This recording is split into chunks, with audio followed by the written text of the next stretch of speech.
Hello everybody, welcome to Solo ReacTalk. Tonight I'm going to be reacting to Ross's game dungeon, Revenant 2 of 2, made on the Accursed Farms YouTube channel, requested by Paul Accursed 9071. Yes, if you guys want to check out my reaction to part 1, as well as other Ross's Game Dungeon videos, remember the playlist card is going to be at the top here. Just click on it and be able to access them. If you want to check out the original video, as well as Accursed Farms YouTube channel, the links are going to be in the description below. Yes, part 1. Ross didn't finish the game because he was in a tournament and he had to fight with his fists, and he didn't know he had to fight with his fists. He's been using a sword all this time and he hasn't upgraded his skills for fighting with his fists. So I'm assuming he's going to have to restart the game all over from the very beginning, starting afresh, getting the skills, getting the strength with his fists, and then he can enter into that competition. I think that's what he has to do. The storyline, Locke, the main character player, has been kept in hell for a very long time because he didn't kill his wife as the gods commanded. The court wizard Sardok revived him from hell and has binded him under the service of the king Tendrick.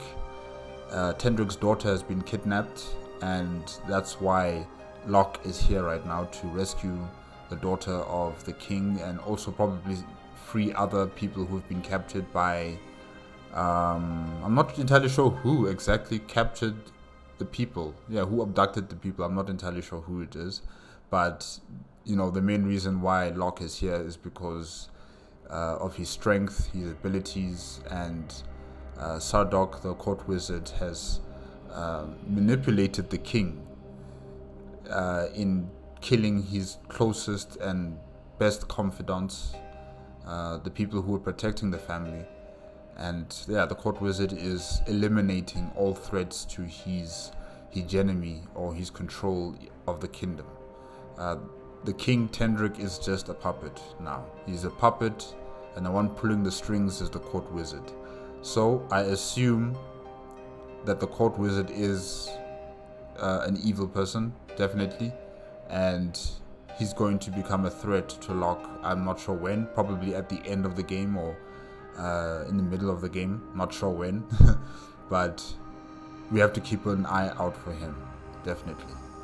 And let's see what happens in part 2 of 2. 3, 2, 1, go. Try again, Revenant. Shut up! Your true destiny still awaits. Who are you? So we get an old man laughing at me for dying violently and speaking ominously about my future. That's a good sign, right? For all I know, he's the one who chained me to my hell prison to begin with. You know what a good RPG would do? Make this one option. The other option will be for me to just slaughter every monster in the village because I'm a badass warrior king and I'm not about to take shit from a tribal looking goblin motherfucker. I'll take the second option, definitely. But that's not an option. So I regrind my character so I can finally knock this purple people eater out. Imagine that, guys. Would you do that? Do you have the patience to do that? I don't. I'm shelving the game until I feel like I'm ready to play it again. And that might take years. Maybe even a decade. And I hit him so hard that physics no longer apply to me. Huh. Hey, yep. Yeah, go to sleep. The silent has enough. Whoa, alright. Giants already. So here I am in the caves. It's a nice change of. Ooh, I like the caves. They have all this color in it. It's quite nice. And also the rock formation. What are they called again? Stalagmite and stalactite. Yeah, the stalactites grow from the floor going upwards, and the stalagmites are the ones that are growing from the top downward, right? Or is it the other way around? I forgot. But yeah, I do like the rock formation in this. It's a cave, right? Yeah. It's nice. Scenery, very colorful.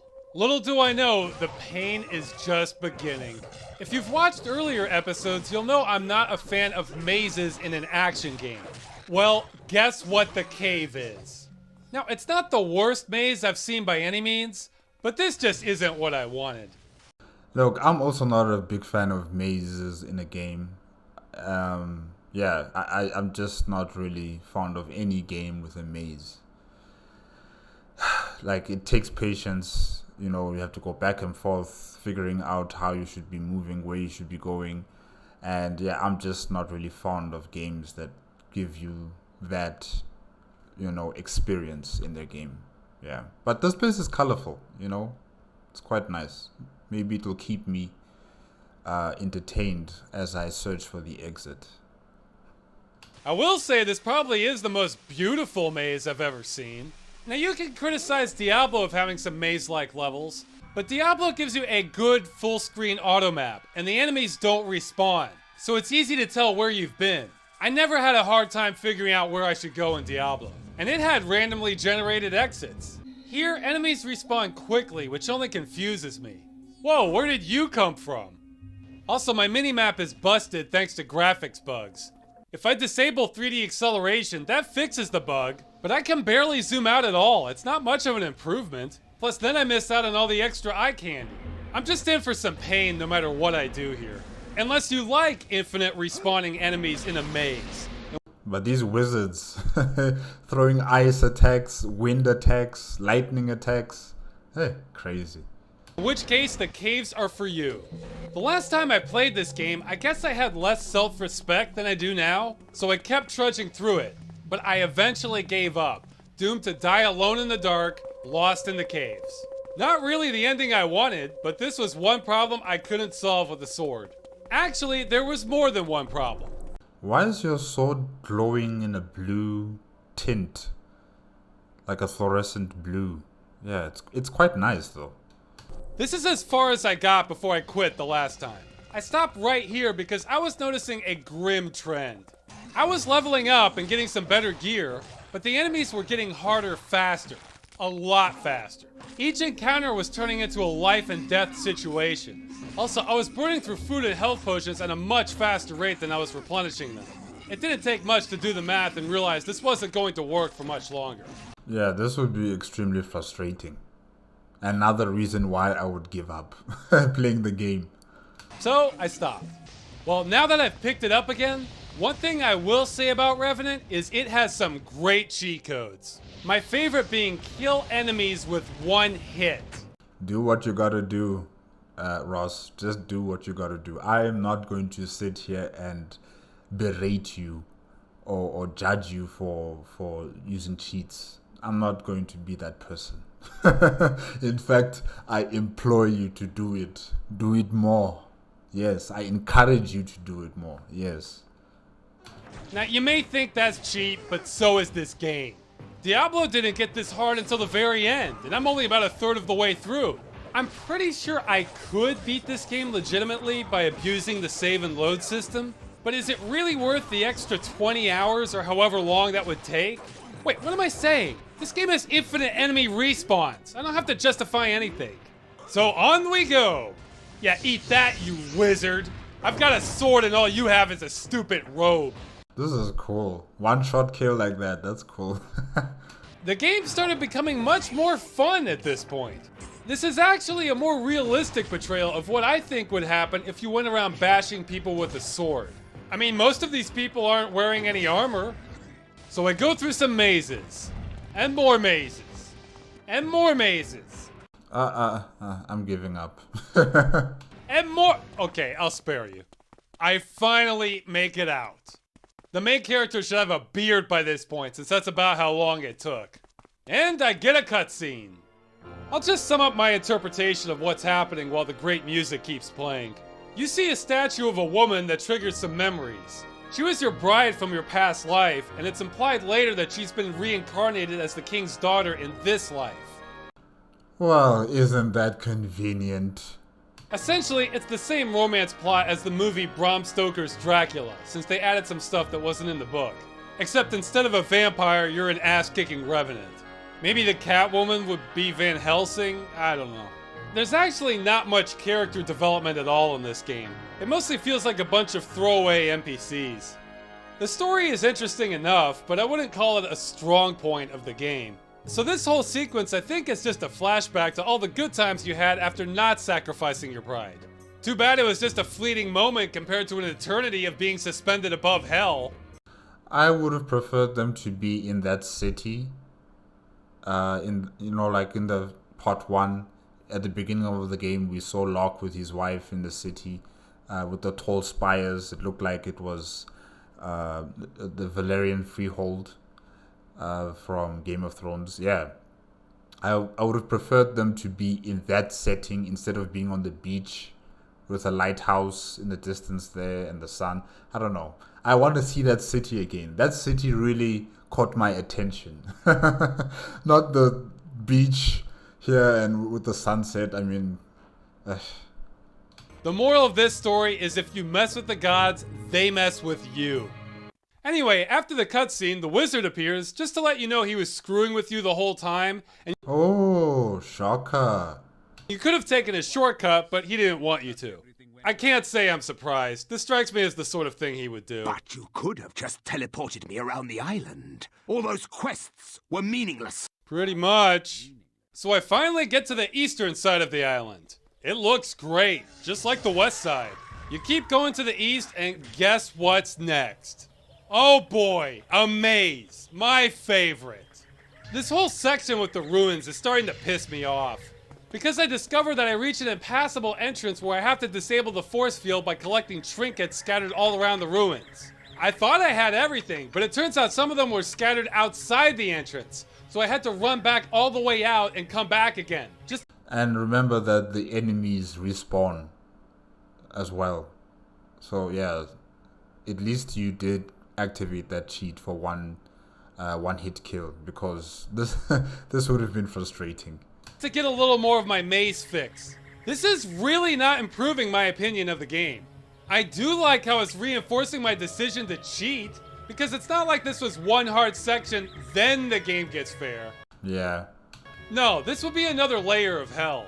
At least this area is a lot smaller than the caves, so there's not that much confusion. But these spider women are really disturbing. You know, with the 6 legs and then connected with the human torso and the rest of the human body, like, it's weird. We've clearly left the fun threshold behind at this point. I eventually make it inside and get some in-game cutscenes. It's your standard cheesy villain dialogue. Sabu? Who is Sabu? Is this a new character? Sabu, okay. Oh boy, I get to fight this new guy second in command. Oh, I guess I have to find him first. Okay. Oh, I guess I have to do it again. And again. And again. So this guy's just playing cat and mouse with you, you know. You finally catch up to him and then he teleports away. And then you have to go through and deeper into this dungeon, or is it like a cave system as well? I'm not sure. And then once you finally reach him for the second time, he teleports away. Ugh. And again. And Jesus Christ, game, what are we doing here? How about I just ignore this guy and go to the boss? I'm not sure I've ever seen a mini-boss tease me this hard in a game before. I mean, he's the helper to the second in command. That's not a boss, that's a vice president's secretary.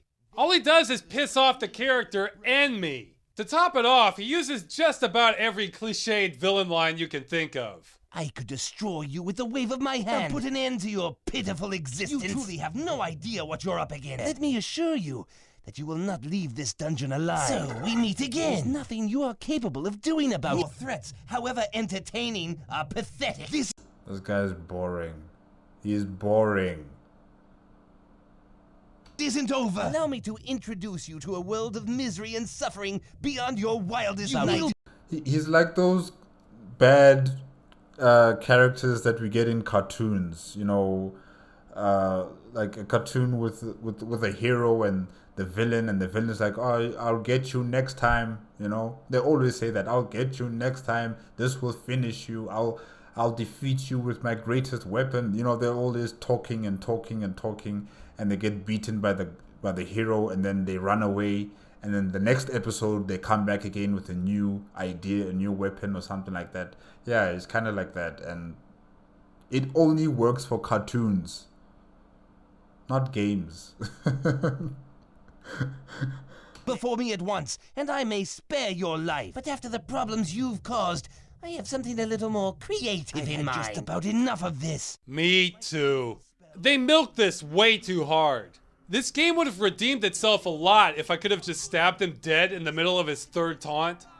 As for the rest of these levels, while the art direction is still great, having a whole bunch of dungeons right after dealing with the caves is really not what I wanted.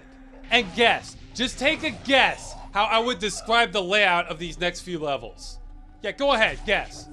Maze. Yeah, that's right, it's another fucking maze. Now this maze isn't as intense as the cave. This one is more Doom style, where you find a locked door, then have to wander around to find the right key, then come back to the door and repeat. Although even Doom had a leg up on this because it had colored keys. I didn't have to fumble through my inventory of identical looking keys to find out which particular one is the one I need. And why do I have to drag the key to the door? Why can't it just open automatically once I have the key? Why put this in my inventory at all? Because they want you to suffer. They want you to suffer. They want you to break down mentally. Yeah. I can drop it again? Did they think this would help with the immersion or something? Speaking of which, if you listen closely, you can hear a chimpanzee sound when the dragons die. Now, even though I'm cheating like a bastard, the game is still surprisingly challenging. Here I got jumped, and you can see me panicking and hitting menu buttons by accident since I was frantically trying to hit buttons. Fight back! Fight back! For health potions and food. Now, I was mashing attack buttons this whole time, but it didn't do anything since I was being overwhelmed. Man, they had you in the corner there, and it looked like you were going to die. Oh, that was crazy.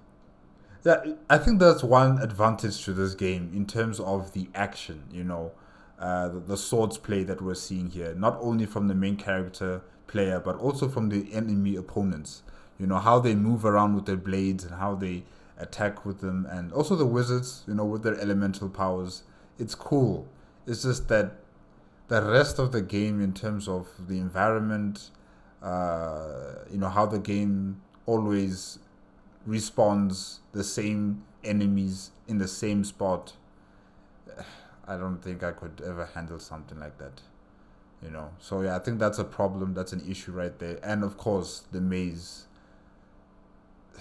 The love affair with mazes in this game. Yeah. It reminds me of some fighting games where an opponent can get you caught in the corner and you're essentially helpless. This happened a few times. I thought this big guy was going to kill me for sure, but I managed to hang on.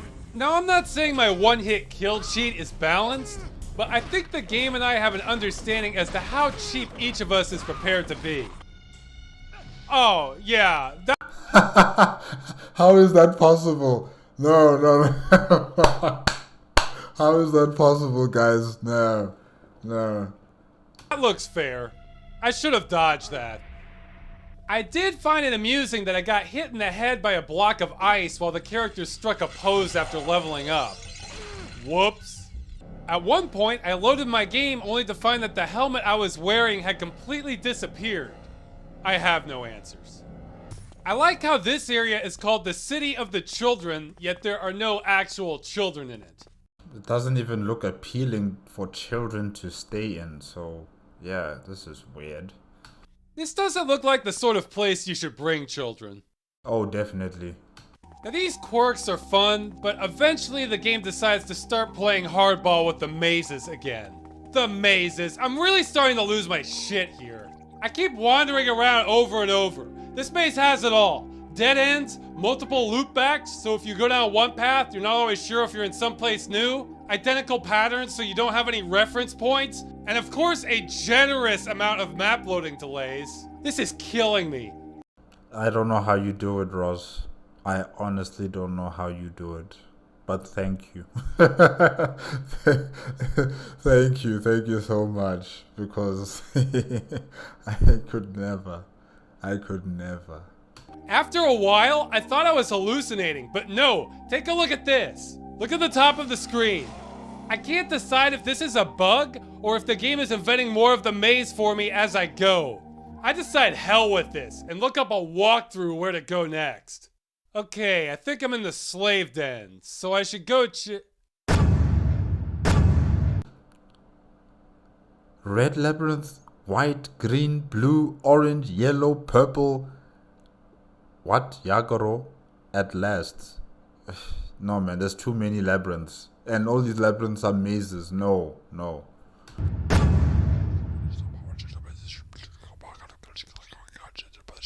So, that concludes the review of Revenant. Hardly a classic, but definitely a game worth mentioning in the history of hack and slashes. The thing about Revenant is...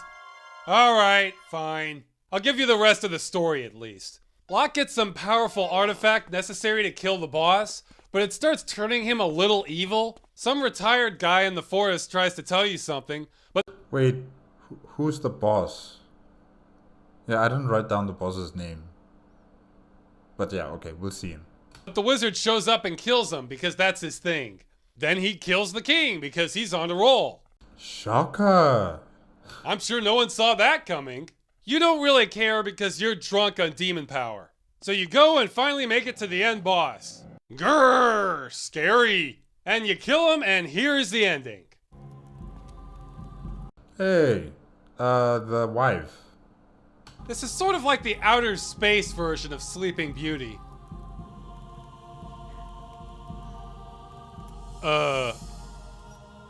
What are you doing? Locke? Hey, hero, I think you have the wrong idea. Ah, were her constraints made out of gummy worms? You could have just sheathed your blade. Why are you throwing it on the floor? I thought you were a warrior, not a amateur here. I mean, that's such an amateur move. Just put it back into your sheath. What? It's not a sheath. What is it? A scabbard, right? Yeah. Look out! It's the knife! It was the villain this whole time! Is it the gods? Oh, come on! 10,000 years ago, you refused to perform the sacrifice. Now it no longer matters. The pact is restored. So what? I don't understand. What do you have to do with this? what does Sardok have to do with this this request from the gods to Locke? Where do you enter into this? What? Why do you even care so much? What is the point of any of this? You weren't alive 10,000 years ago.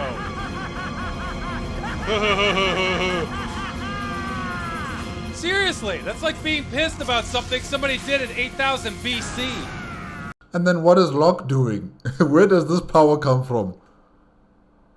Hi guys, no. No. My beard! Yeah, so that's our ending. Boy, that really feels satisfying considering how the game built up the couple trying to be together across time. It's not— They did. I didn't feel it that way. Like, we just saw one cutscene, or no, actually two cutscenes with them together. Well, one where she looked like a statue because she was petrified or something, and then the other one where she was on the beach with Locke. But I didn't really feel anything. I wasn't invested in the storyline. It was just... Not that I can't handle a sad ending, but give it some meaning, huh? This is just wahaha, I'll kill you, wah! I would expect this sort of thing from Wario, with some goofy hijinks to go along with it. But instead we see a woman stabbed in the back and the hero heartbroken, and it all feels unnecessary? I just don't know what to say. This game is not Macbeth. There's not some deep commentary on human existence here. Maybe they did that expecting that they would be working on Revenant 2. Yeah, maybe they thought they were going to be working on Revenant 2, and that's why they're leaving it off such a sad note.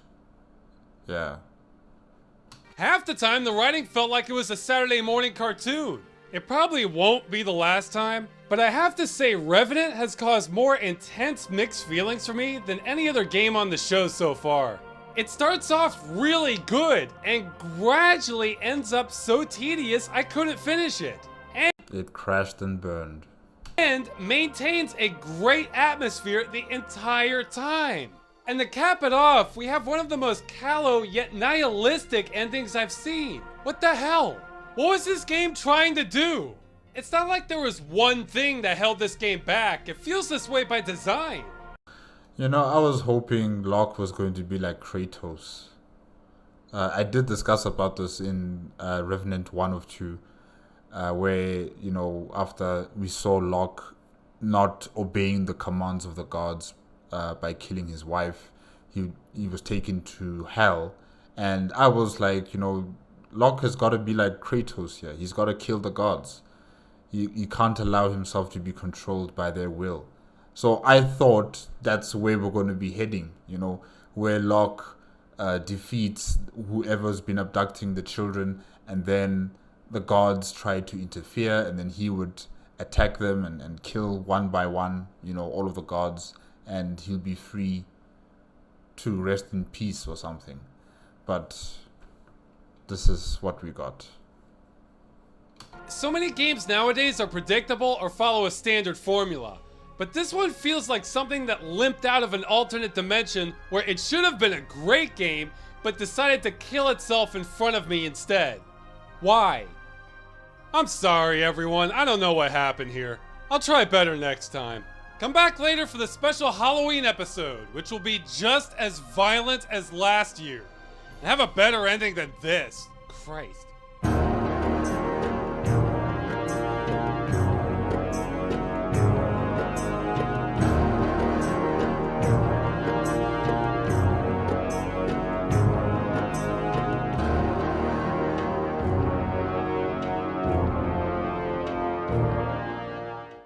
Giant scorpion! Oh.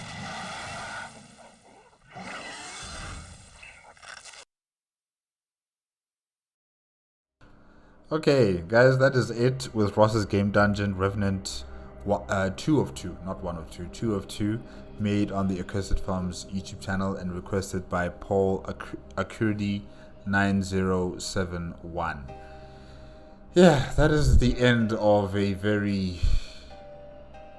mixed bag game, if I can say that. You know, it has its strong points in terms of the fighting and the action and you know, the different types of creatures and humanoid opponents that Locke has to fight against, you know, like ninjas or people who are just knights or wizards or different types of creatures. Yeah, you know, there's a variety of enemy opponents, you know, with different types of weapons and natural defense or offensive attacks, if I can say that. So yeah, there's a variety of enemies, and Locke can fight in a very entertaining way with the sword as well. And yeah, no, I think that's it with the advantages of this game. Oh yes, the map, in some places the environment does look very appealing, colorful, inviting, but the mazes really just kill the mood for me. The mazes, there's just too many of them. And also, I've discussed this last 2 weeks back about the magic. You know, acquiring magic skills is still very, very difficult, and I still find that as a huge drawback for this game. The storyline did not, like, I'm not satisfied with the storyline. I'm not satisfied. I was interested in the beginning, you know, like, where was this going, you know, with Sardok. Oh, sorry about that. Where was I? The story, yes. Yeah, I'm not satisfied with how the story ended. And, you know, I really thought that Locke was going to have a far more eventful story ending that doesn't involve Sardok, the court wizard. I really thought that, okay, maybe the court wizard was like a god in disguise, and he was just waiting for the right opportunity to betray, Locke and try something against him because he did not obey the commands of the gods when they told him to kill his wife. I also didn't expect the wife to come back into the story, But anyways, yeah, it was okay. Just, I'm not really satisfied with how it ended. Yeah, I'm just not. I don't have any connection or any type of interest in Sardok being that opponent that would kill his wife, I just don't have that. There's no connection there for me in terms of the game. But maybe I need to watch the cinematics for the game. Maybe then I'll have a far more appreciative feeling towards it. But right now, I don't understand what was he doing there. Sardok, like, how did he get there? Why is he stabbing this woman? Why is he interested in the decisions that Locke took thousands of years ago when the gods commanded him to kill his wife? Why is he interested in that? So yeah, nothing really is explained. Nothing is really added any value to the story here. It's just messy. It's just messy. But yeah, guys, that is it. That is it for tonight with Ross's Game Dungeon on the Accursed Farms YouTube channel. Remember, if you want to check out the original video as well as Accursed Farms YouTube channel, the links are going to be in the description below. If you like my reaction, please give me a like, comment, and subscribe to my channel. Click on the notification bell if you want to be up to date with my latest videos, and I will see you guys next time. Okay?